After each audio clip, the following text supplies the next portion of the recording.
скачущие лошадки стоят редком, повеся нос. У медных пушек спит прислуга, из два дымятся фитили.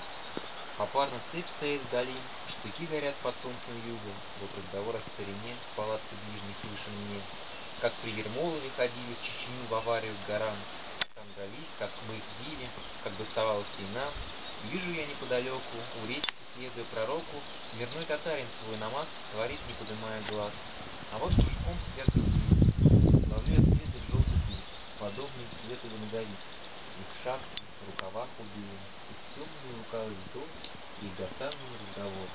Чу, дальний выстрел, прожужжала шальная пуля, славный звук, вот крик, и снова все вокруг затихло. Жара уж спала, идут кони на водопой, зашевелилась и пехота. Вот проскакал один, другой, шум, говор, где вторая рота? Что вьючить? Что же, капитан? Повозки выдвигайте живо. Савельич, ойли, дай огниво. Подъем ударь.